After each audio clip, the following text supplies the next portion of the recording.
What happens when a teenage girl sharpens her nails into claws just to teach a pervy prankster a lesson? In the summer of the 70s, one creepy boy learned the hard way that you don't mess with the wrong girl at the wrong pool. Let's just say the water wasn't the only thing that ran red that day. In the heat-drenched heart of the 1970s, there was nothing quite like a neighborhood pool in the summertime. Before cell phones, before video games took over the world, before AC units were in every house, there was water. Cold, chlorinated, sacred. And for one quiet neighborhood tucked away somewhere in suburban America, that community pool was everything. Kids from every corner of the block would gather there the moment the sun hit high. Towels slung over shoulders, flip-flops slapping the sidewalk, and sunscreen barely applied. The air always smelled like coconut oil, hot pavement, and mischief. It wasn't just a place to cool off, it was the social event of the season every day.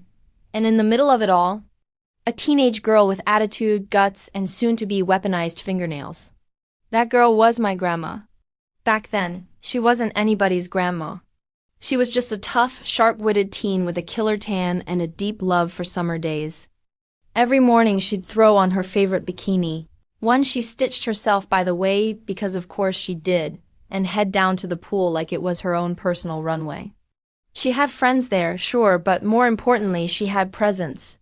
She didn't take crap from anyone, which makes what happened all the more disturbing.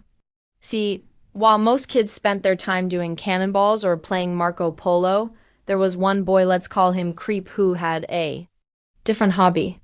He was fast in the water, no doubt about that. Olympic-level speed, but his talent wasn't used for good.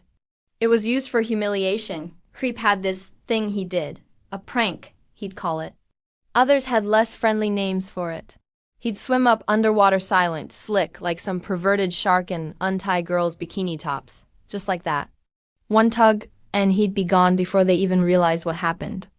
Laughter would ripple through the pool, not because it was funny, but because no one knew what else to do. It was mortifying. And worse, it kept happening. To my grandma, to her friends, to younger girls just learning how to swim. And while Creep's behavior was whispered about at first, soon it was all anyone could talk about. The lifeguard was told. The parents were told. Creep's own family was told. Nothing happened. Creep's parents, in their infinite wisdom, brushed it off as boys being boys. Said their son was just playful, harmless. Maybe the girls were overreacting. Maybe they were imagining things? Gaslighting before gaslighting had a name. The lifeguard tried. He really did. But it wasn't like today, where security cameras are everywhere and lawsuits lurk around every corner. Back then, unless you caught someone red-handed or wet-handed, there wasn't much you could do. So the summer dragged on. The pool stayed full. The laughter continued, but underneath it all, there was a tension. A slow boil. Because one girl, one future grandma, wasn't just going to let this slide. No way. Not her. That summer was long, hot, and for a lot of kids, unforgettable. But for one boy named Creep, it was about to become legendary for all the wrong reasons. Every neighborhood has that kid. The one who makes everyone a little uneasy. The one adults make excuses for and kids try to avoid. In this sunny slice of suburbia, that kid was Creep. Creep wasn't his real name, obviously. But no one remembers what it was anymore, and frankly, no one cares. The nickname stuck like a wet towel on sunburned skin, and for good reason. At first glance, Creep didn't look like trouble. Average height, mop of sun-bleached hair, decent swimmer. But behind his quick smile and goggles was a nasty little hobby. While most boys were too shy to even talk to girls in swimsuits, Creep had the confidence of someone who thought the world owed him something. And he used that confidence like a weapon. His signature move started early that summer. A girl would be floating peacefully, back turned, enjoying the water. Then snap, her bikini top would loosen, fluttering to the surface like some humiliating flag. The girl would scream, cover herself, panic. And by the time anyone turned around, Creep was already halfway across the pool, pretending to practice his breaststroke like a little creep version of Michael Phelps. It was disgusting. But he was fast, too fast. No one ever caught him red-handed. The girls he targeted would yell, complain, even cry. But all Creep had to do was shrug and say, "I didn't do anything," And poof, he was back in the water 5 minutes later. And it wasn't just a one-time thing. This was his thing. His routine. His sick little game, and he kept getting bolder. Younger girls, older girls, it didn't matter. He even tried it with one of the moms once. You'd think that would be the line, right? Nope. The lifeguard, a lanky teenager probably no older than my grandma at the time, tried to lay down the law.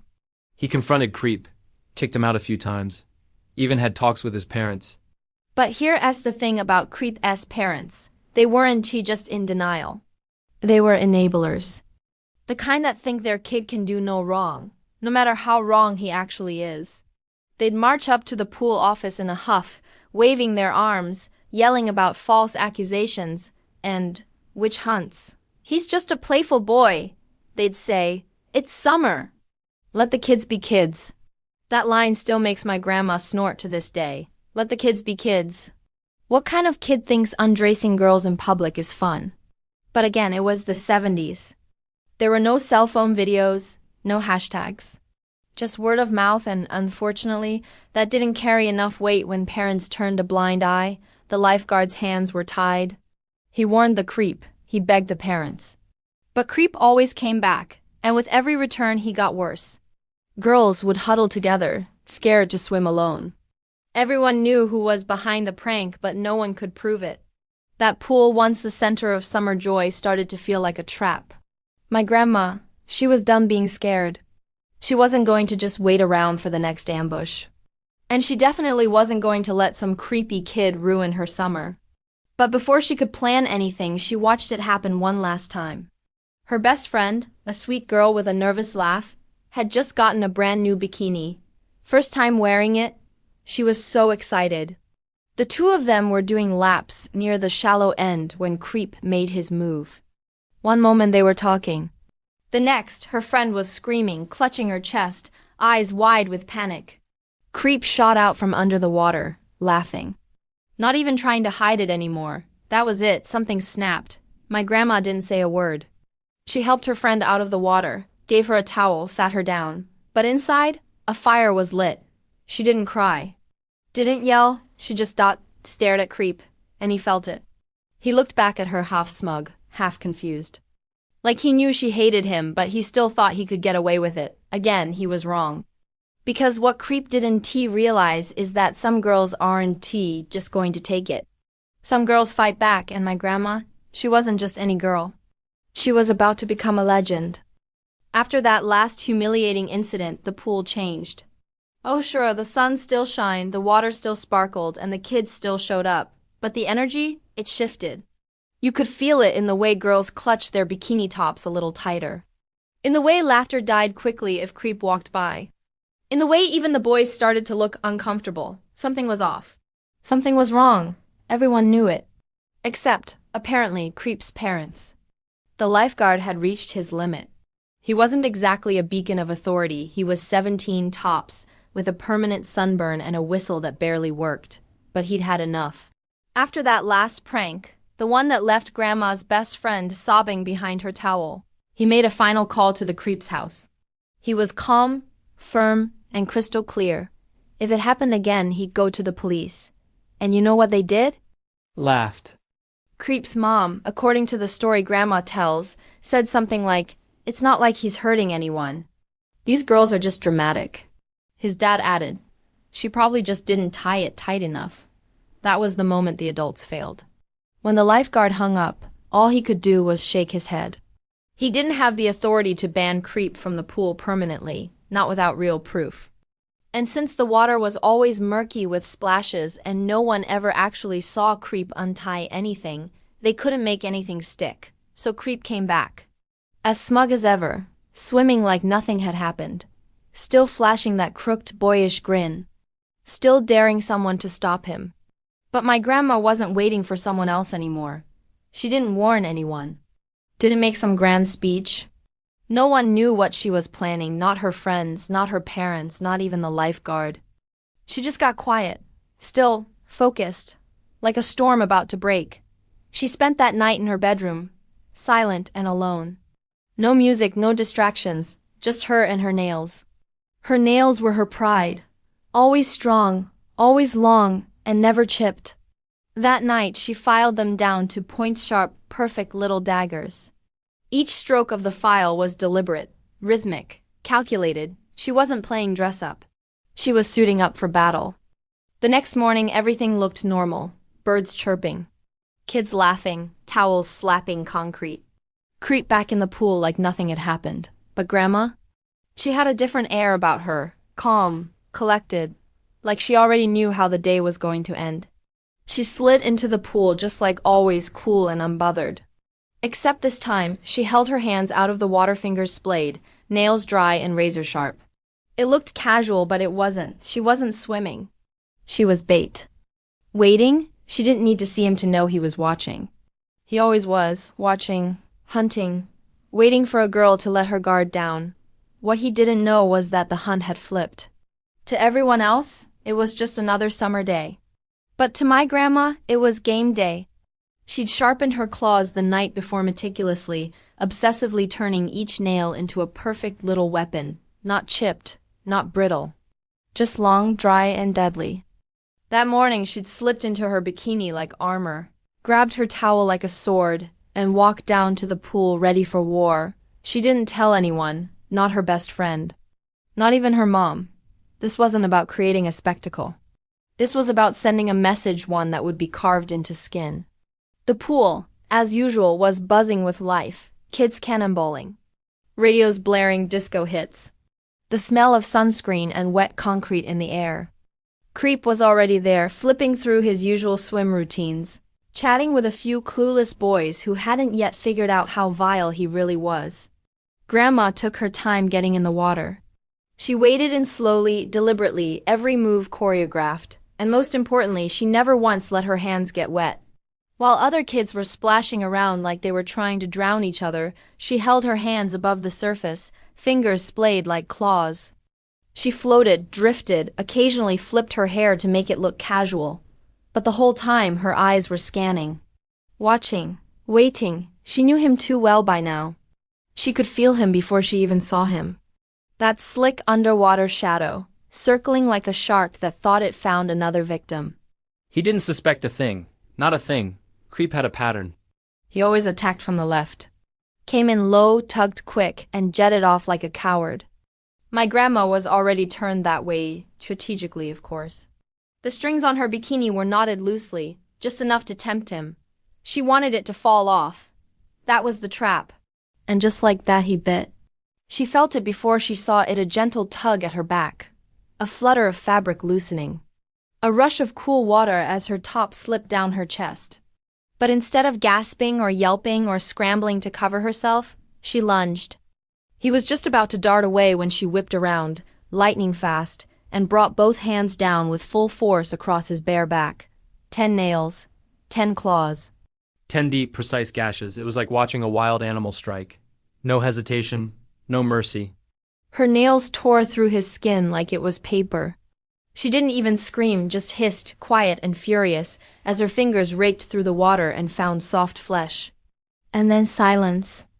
A split second of stunned quiet before the screaming started, not hers. His Creep broke the surface with a howl, clutching his back, blood already mixing into the pool like red smoke. It was grotesque and weirdly beautiful. Everyone stopped. Everyone stared. The laughter died instantly as people realized something had gone horribly wrong. The lifeguard blew his whistle like it would actually help. Kids were told to get out. Parents started yelling. But the focus stayed locked on Creep, wailing, flailing, trying to haul himself out of the pool while blood poured down his back in long red streaks. Grandma didn't move. Didn't speak. She just stood there, chest still exposed, completely unfazed. Someone tossed her a towel, which she wrapped around herself casually like she hadn't just transformed into a chlorine-drenched Avenger. Creep finally got out of the pool, crying and gasping, claw marks burning down his spine. One kid swore later it looked like Wolverine had dropped in for a swim. Another said it looked like he'd been attacked by a bobcat. But to the people who really knew what happened, there was no mystery. It was her, and she didn't even deny it. When someone asked if she was okay, she just nodded, calm, cool, collected, like a storm had just passed through her. and now the skies were clear again. The lifeguard approached her quietly. No accusations. Just a slow nod. He'd seen enough over the summer to know that this wasn't random violence. This was retaliation. And honestly, he looked kind of impressed. Creep, meanwhile, was out of the pool, sobbing into his towel, leaving a blood trail on the concrete like a wounded animal. His parents weren't there yet. But word was going to spread, fast. Grandma dried off slowly, took her time packing her things and walked out of that pool like she owned it. And in that moment, she did. She hadn't just fought back, she'd ended it. But the day wasn't over, not even close.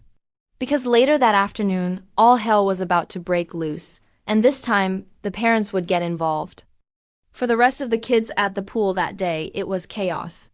One minute they were playing chicken fights and diving for quarters. The next, they were scrambling out of the water like it was filled with sharks. Except it wasn't a shark. It was Justice with long, sharp nails and a perfectly calm stare. The lifeguard blew his whistle so hard it cracked, yelling for everyone to clear out. Parents nearby rushed to scoop up younger kids, whispering things like, "Don't look," or "Cover your eyes," as if the red clouds swirling in the water would follow them home. But the real show was just beginning. Creep was hunched over near the pool deck, his towel pressed against his shredded back, howling like he'd been mauled by a tiger. His sobs echoed across the concrete, no swagger, no laughter. Just a mess of blood, chlorine, and panic. And yet no one rushed to help him. That's the part that always gets people when my grandma tells this story. No one, not one person ran to check on him. There were glances, there were murmurs. But not one soul walked over and asked if he was okay. Because the truth is, everyone already knew the score. This wasn't random, this wasn't an accident, this was overdue. And everyone knew why. The girls whispered, first quiet and wide-eyed, like they'd just seen a ghost. Did she really do that? He had it coming. She's my hero. And then the boys started speaking up, not mockingly, not jeering. Just respectful silence with a hint of awe. Grandma, meanwhile, was the picture of calm. She didn't hide. Didn't run. She wrapped her towel tight around her, tied it like a belt, and walked herself over to a lounge chair like she was waiting for her drink to arrive. The lifeguard came by eventually, not to scold, but to check in. "You all right?" he asked. She nodded. "You want to talk about it?" She looked up and with a little shrug said, "Nothing to talk about. He messed with the wrong girl. That was it, no drama. No shouting, just facts." Later that day, the blood was hosed off the pool deck. The water was treated and temporarily closed. Kids went home to tell their parents about what they'd seen, most of them barely able to get the words out between breathless excitement and disbelief. And then the phone calls started. Because Creep had gone home too, not quietly, not gracefully, screaming, wailing, telling his parents he'd been attacked, ambushed by some crazy girl with monster nails. You can guess how well that went over. Creep's parents were livid. Their golden boy, their innocent son, permanently scarred by a girl. Oh, they weren't having that. The next morning they stormed the pool like a hurricane. Everyone knew something was up the second they pulled into the parking lot, doors slamming, voices rising before they even made it past the gate. Creep's mom was shrieking, wild-eyed, demanding to see whoever was in charge. His dad, fuming and red-faced, carrying a manila envelope like it held nuclear launch codes. The lifeguard was there, clipboard in hand, probably halfway through a Sudoku puzzle when the yelling started. He stood up slowly, calmly, almost like he'd been waiting for this. "We're pressing charges," Creep's mom shouted. "This is assault.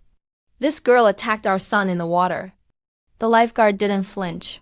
He just leaned against the stand and said, "So you're admitting your son was behind all the bikini top incidents?" Boom. Dead silence. For a split second, you could hear the wind rustling through the trees. Creep's mom's mouth opened and closed like a goldfish. His dad looked confused, then furious. "We're not talking about that," he snapped. But it was too late. Other parents had started to gather. A few of the girls who'd been targets of Creep's pranks stood near the back, arms crossed, nodding along silently. The lifeguard didn't need backup, but now he had it. He stepped down and said flatly, "We warned you, over and over. Your son has been harassing girls all summer. Dozens of complaints. I've written reports. I've called you. You didn't care. Now suddenly it's serious because he got a taste of his own medicine. Creep's parents sputtered. Threatened lawsuits. Said they'd call the police.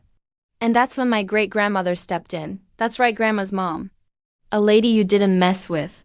She'd been sitting nearby, reading a paperback romance novel, but she'd heard every word. She stood up, walked over, and locked eyes with Creep's mom. You go to the police, she said, and I go too, with my daughter, and every girl your son's harassed. We'll press charges. Not just against him, but against you for negligence. And if that doesn't work, we'll go to the local paper. Creep's dad tried to puff up his chest, but he deflated fast. His mom suddenly didn't have much to say. The manila envelope never even made it out of his hand. They left not long after, dragging their humiliated, bandaged son behind them. And after that, Creep never showed his face at that pool again. Not that summer. Not ever. Some say he transferred schools. Others say his parents shipped him off to relatives for the rest of the year. Whatever the truth was, no one missed him. The water felt cleaner. The air felt lighter, and the pool was safe again. Thanks to one girl and her claws. There's a moment, right before chaos hits, where time seems to slow down. Every sound gets sharper. Every movement, clearer. And in that split-second space right, as her bikini top loosened and floated down, my grandma saw everything. She saw Creep's smug little grin through the water, even from beneath the surface. Saw the quick flick of his wrist as he let the string go. Saw him already beginning to turn, expecting the usual chorus of gasps and laughter. But this time, there was no screaming. No scrambling to cover up. No flustered girls running to the pool's edge in shame. There was only motion. Sudden, brutal, and silent. Grandma twisted mid-water, arched like a swimmer, but instead of cutting through waves, she sliced through flesh. Her nails, bone-dry and razor-sharp, caught Creep across his shoulder blades and dragged down with full force. It wasn't a scratch. It wasn't a slap. It was a full-on animal attack, 10 precise, vengeful streaks that carved through his skin and left red ribbons behind. The scream that followed wasn't human. Not really. It was this warped, broken thing, part shriek, part gurgle, part disbelief. Creep thrashed upward, his limbs panicking against the water. And when he broke the surface, he looked like he'd seen a ghost. Except the ghost was still in the water, floating, calm, chest exposed but unbothered, not a trace of fear in her eyes. Blood was already mixing into the pool, curling into the chlorine like a watercolor nightmare. It swirled around him, blooming out in spirals, a red mist that turned the clear water into something primal. The screams from the other kids followed fast. Someone's hurt. Is that blood? Get out of the water. The lifeguard launched into action, whistle blaring, blowing so hard it sounded like an alarm. One kid slipped trying to climb the ladder. Another shouted that it was a shark attack. But most just ran, towels dragging behind them, sandals flying, screams echoing. Creep, meanwhile, was dragging himself to the pool's edge like a wounded soldier. His back was a horror show, 10 gashes running from neck to waist, red and raw and already leaking. It looked like he'd rolled in barbed wire. Or gone 10 rounds with a wildcat. He tried to climb out but slipped once, his blood-slicked hands failing to grip the edge. He finally made it out, collapsed on the concrete, and started crying, not quiet crying. Loud, ugly sobs that echoed over the stunned silence. My grandma? She swam to the edge, slow and graceful. She didn't rush. Didn't panic. Someone tossed her a towel, and she wrapped it around herself in one fluid motion, like a queen stepping out of a bath. Her top floated nearby, forgotten, irrelevant. She didn't even look at Creep, not once, because her job was done. For a moment, no one moved. The water still rippled red. The other kids stared. Some in horror, some in awe. One little boy clutched his inflatable tube and asked, "Did she kill him?" The lifeguard took control, ordering everyone out. He radioed for a cleanup, told someone to call the pool committee, but underneath his panic there was something else. A flicker in his eyes, not fear. Not judgment, respect. Creep's injuries were too bad to ignore. Someone eventually called his parents. But by the time they showed up later, he'd already been patched up, sent home, and humiliated beyond repair. Word spread faster than the water could clear. By sundown, everyone in the neighborhood knew what happened. The boy who had tormented every girl all summer got clawed up like a rag doll, not by a lifeguard, not by an adult, but by one of the girls themselves. One who'd had enough. And suddenly the story changed. Creep wasn't just a troublemaker anymore. He was a predator who got what he deserved. Parents who once rolled their eyes at the complaints started asking their daughters, "Did that boy ever bother you?" And when some said yes, the guilt spread just as fast as the gossip. My grandma became a local legend overnight. Kids retold the story like it was folklore. Every version more dramatic than the last. She waited for him for days, like a panther. She had steel claws like actual metal. I heard she screamed, "You messed with the wrong girl." Right before she attacked. She didn't correct any of them, and why should she? For once, the narrative wasn't protecting the creep. It was honoring the girl who stopped him.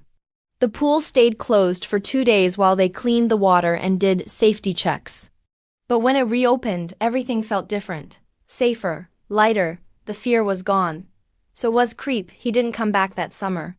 Or the next. And for years after, whenever anyone brought him up, it was in hushed tones and side eyes. "Remember what happened to him?" "Yeah, the girl with the claws." My grandma never gloated. Never bragged. But when she tells the story now, she always pauses at the part where she got out of the pool. Dripping wet, her attacker sobbing behind her, and she smiles. Because she didn't just get revenge. She ended a reign of terror, on her terms, with no help, no backup. Just guts, grit, and a killer manicure.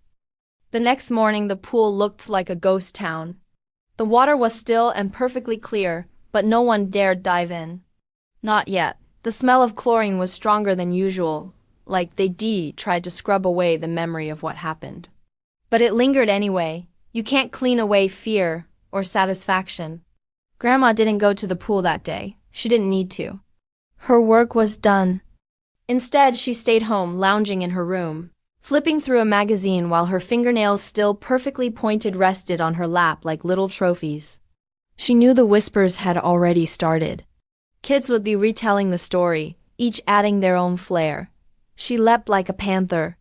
She drew blood like a vampire. She didn't even blink. She let them talk. Meanwhile, Creep was in hiding. No one saw him. Not in the neighborhood, not at the store, not even in his own backyard. She wanted to make it crystal clear. If anyone came after her daughter legally, they'd deface a wall of witnesses and countercharges so fast they wouldn't know what hit them. The boy who once darted through the water like he owned it now couldn't deface a single kid on the block without reliving the most humiliating moment of his life. His parents weren't handling things much better, but now they weren't afraid. They had proof, not video or photos, but scars of their own. The humiliation, the whispers, the anger. And now they had a champion. Maybe they realized how exposed they'd become. Or maybe they finally saw their son the way everyone else had for months. But that idea died quick when the girls he'd targeted over the summer started talking. "Yeah, I always thought that kid was a little off. Honestly, I should have said something sooner." It was like the entire community woke up and realized that brushing it off had let it fester. After the public meltdown at the pool, they went quiet. No more threats, no more finger pointing, just silence. Too little, too late, but hey, progress is progress. At the very least, they quietly let it be known that Creep was no longer welcome. But if you asked her about that summer about him, she'd just raise one brow and say, "Let's just say I'm not the one with the scars." Ever. No one turned their back nervously in the deep end. No one had to scan the surface for shadows. And every time someone remembered what happened, every time someone dared say, "Creep's name," they'd quickly follow it up with, the kind that says, "Don't screw with this one. She doesn't need backup." But Grandma's house. That was a different vibe entirely. My great-grandmother had called a few of the other neighborhood moms over for tea, not to gossip, but to unify. Kids who didn't even live on the block came by the pool just to ask, "Is she here?" A few girls started sharpening their own nails. Half in tribute, half in hopes they'd never need to use them. "You touch my daughter, I press for sexual harassment," she told Creep's mom during a phone call that allegedly ended with, "Try me, classic." Nothing but awkward silence from their end. That threat worked. No police, no lawyers. Still, Grandma wasn't naive. She figured Creep might try to spin the story his way. Paint himself as the victim. One by one they stepped forward. Some were furious. Some still shaky from the shame. They rallied around my grandma like bees to a queen. Even the boys, once either clueless or indifferent, started to shift their tone. The pool committee. Oh, they scrambled. Suddenly, they were talking about new rules, stricter lifeguard training, better parent communication. The most surreal part? How fast Grandma's legend grew. Within a week, the story had spread to nearby neighborhoods. And Grandma, she played it cool, always has. She never rubbed it in. Never made it about glory. She didn't just earn respect. She earned fear, not the bad kind. They earned kind. And from that summer on, the pool was never the same. Girls swam without fear. Yeah, but he's gone now. And then, like clockwork, someone would add, because of her. Creep's parents didn't come back to the pool right away. For a couple days, they stayed quiet, stewing behind closed doors while their son hid inside with bandages covering his back like war wounds. But it was only a matter of time before they snapped. On a muggy afternoon later that week, the sound of screeching tires broke the lazy stillness around the pool. Heads turned. Kids froze mid-cannonball. And just like that, the storm arrived. Creep's parents storming in like they were in a courtroom drama.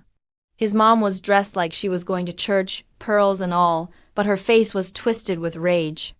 His dad looked like a kettle seconds from boiling over, clutching a thick yellow folder in one hand, and pointing with the other like he was giving orders to a firing squad. She attacked our son, his mom shrieked before she'd even passed the gate.